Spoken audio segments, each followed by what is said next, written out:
In this episode, we go over a coat of arms.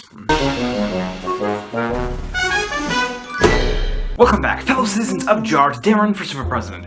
This is the show in which we try to build our own country, take over the entire universe, and fix all the universe's problems. If that sounds like something that you think you might like, please hit the subscribe button down below to join us on our path to glory. Now you're joining in, not for the first, not for the second, but for the third and final installment in our series on passports. We are trying to make a passport for our country of Jar. We have our passport photos figured out. We have our passport stamps figured out as well. And finally, we'll be looking at a coat of arms. Now right on the front of every passport, this is a Canadian, not real passport from the dollar store. You have a thing that says passport, you have the Canadian coat of arms. Now many countries have a coat of arms. In order for us to be official looking country, we're gonna need a coat of arms as well. So as usual, when it comes to things like this, I went on a journey, looking at every other country, trying to figure out, because usually coat of arms is just an emblem or a thing, usually based on kind of like a medieval shield, really to show us something about our country. Pretty much every country seems to have one of a few kinds of coats of arms. The first of which being we have a little shield in the middle with some people or animals chilling on either side of that shield. An example here being the United Kingdom, which contains both a lion and a unicorn. But there are many others that have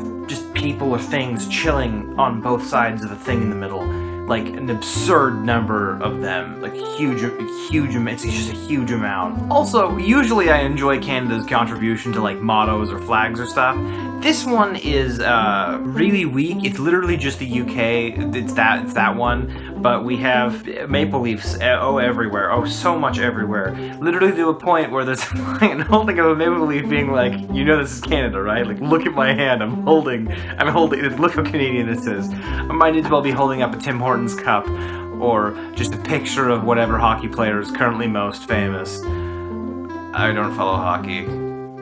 I'm so Canadian, eh? Some of them are quite interesting. I have no idea what's going on in Argentina at all. It makes no sense. I don't know why the hands are shaking hands, and I don't know why there's a stick with a hat on it. Points for originality, I guess. Next in the line, we have a bird holding stuff. Like, it's another one that's freakishly common. I don't know, it's like somebody came out with the idea of a bird holding stuff. But in terms of all the birds, I like to think that all the birds got into a fight, and you know, the bird that won the fight was the bird of Austria, because the coat of arms of Austria looks like it's ready to fight its way out of prison and take everyone else down with it. And it looks like it did because of the shackles on the hands. Also, a special kudos to Iceland that managed to go above and beyond the Call of Duty with, that looks like an album cover, where it's like everyone's chilling near the flag, a fantasy metal arrangement of mythical creatures, and what looks like a wizard just sort of chilling in like the most album art arranged poses. I feel like I'd be amiss not to bring up what the American has for their sort of coat of arms or seal of government,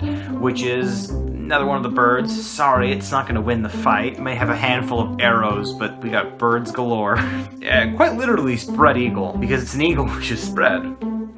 I'm great at this. I make videos, can you tell? Special mention also to the Vatican City one, which is like a really cool hat and two ginormous keys. It gives me a wonderful Kingdom Hearts vibe. Vatican City has, I think, the coolest coat of arms of any country on the planet. For those who don't remember, the Vatican is the official rival of Jar, at least until we surpass them in population. So now that we have gone over the other countries, we need to figure out our own passport, so I'm putting it upon you, the citizens. Now, we've actually had one, we look in this album, we look in here, on the knighthood, Prince Alban de Sabina of the Sabine Principality definitely gave us a version of a coat of arms, but I'm putting it forth to anybody who would like to try to make a coat of arms, because we are almost done making our passport to try to make any different coats of arms. You know, when we're done, we'll have our stamp, we'll have our coat of arms, we'll have how our passport photos work, and that will be all we really need. Apparently when I was like 7 in school, I made a coat of arms for school, in I guess the medieval studying thing, which I've remembered I still actually have.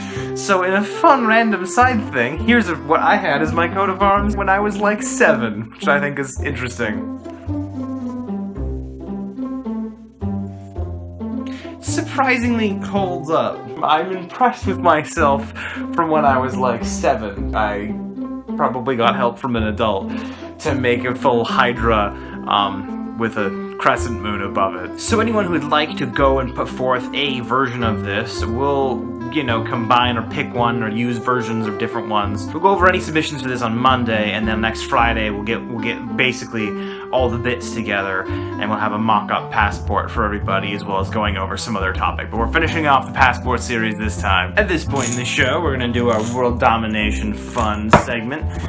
This time into the Domination Fund, we're adding in a Canadian quarter, which is one of those ones that really says, hey, do you know how Canadian we are? We put the whole colored flag on our quarter. Because Canada loves reminding you that you're in Canada. So this is your super presidential candidate, Deron, signing off saying, welcome to JAR. JAR takes all kinds. In your family now. Please join us this week and every week. We go up every single Monday and Friday.